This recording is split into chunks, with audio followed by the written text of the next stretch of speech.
Bismillahir Rahmanir Rahim. Assalamu alaikum wa rahmatullahi wa barakatuh. Welcome back to another session of Quranic Arabic recitation with Tajweed rules. In this session, we will be studying these two lines of the 8th page of Al-Qaida Nuraniya. This is just a reminder for those of you who will be relying on transliteration. Okay.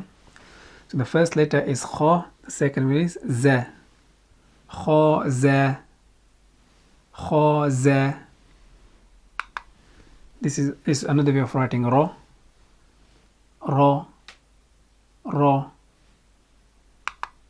That's another way of writing Z. Z. Z. The first letter is Ya. The second one is Ra. Ya, Ra. Ya, Ra. The first letter is Ta. The second one is Z. Ta, Z. Ta, Z. Seen on its own. Seen. Seen. Sheen on its own. Sheen. Sheen.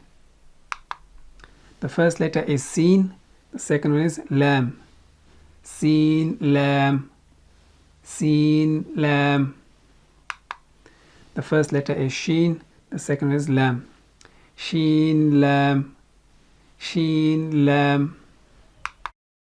That's Sod on its own. Sod. Sod. That's Dod on its own. Dod. Dod. Ta on its own. Ta. Ta. So this is the end of this session. In next session, we will practice those two lines 10 times to give you enough practice, inshallah. We will see you in next session. Until then, Assalamu alaikum wa rahmatullahi wa barakatuh.